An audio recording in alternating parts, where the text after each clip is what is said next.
Hey YouTube, today's review is going to be for a game called Infect Them All. If you haven't seen it in the App Store, it's a zombie game, and if you haven't guessed it from the title, you play the zombie and you infect everybody.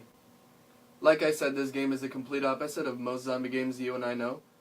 Here you try to infect everybody instead of save everybody, and it's a neat little concept. It's actually a pretty fun game, but it does suffer from repetition, and a lot of it. There are 50 levels in the campaign, and that being your only objective, that's all you do.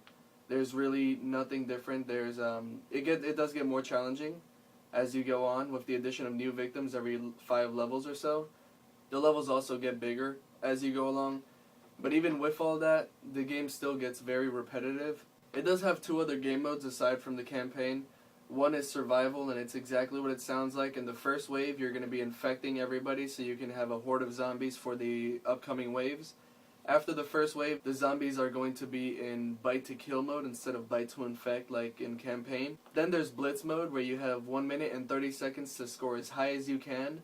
You start out with about 8 zombies, I think, and basically you have to infect as many people as you can. There's going to be people randomly generating in. That includes the bosses of the levels you've played. Both of these modes are unlocked after you either infect a certain number of people or you beat the game itself. Like I've said before, this being a mobile game, I expect it to be something I can pick up anywhere and kill 5 minutes easily with. This game does allow me to do that. At any moment I can pick it up and waste 5 minutes, whether it's in campaign, survival, or blitz mode.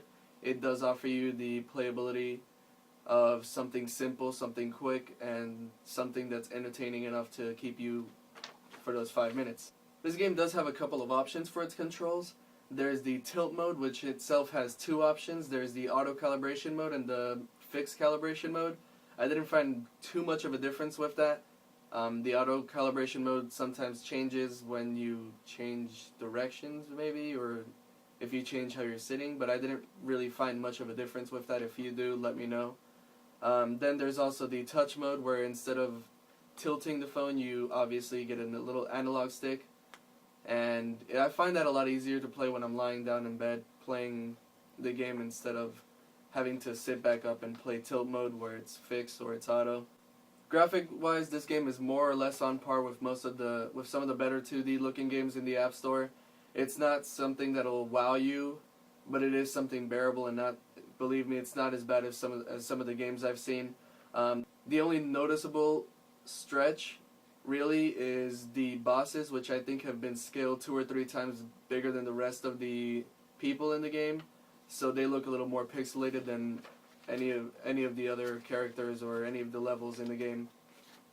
For those of you who enjoy achievements and boasting high scores to your friends through online leaderboards, this game is supported by OpenFeint, or the game supports OpenFeint. I'm not sure how they do that. The game does offer you 30 achievements you can unlock in all of the different gameplay modes. One thing that I do miss now that I've gotten used to it is the multitasking. This game does not offer that yet. I don't know if they're going to be working on it, or who knows, maybe it'll be in one of the updates, maybe it won't. Maybe it's something the game doesn't need, since it's so simple to just pick up and play. The menu is simple enough and clean enough to navigate without too much explanation, so I won't go too much into that. The game is rated 9 and up for frequent and intense cartoon or fantasy violence, and infrequent mild horror and fear themes.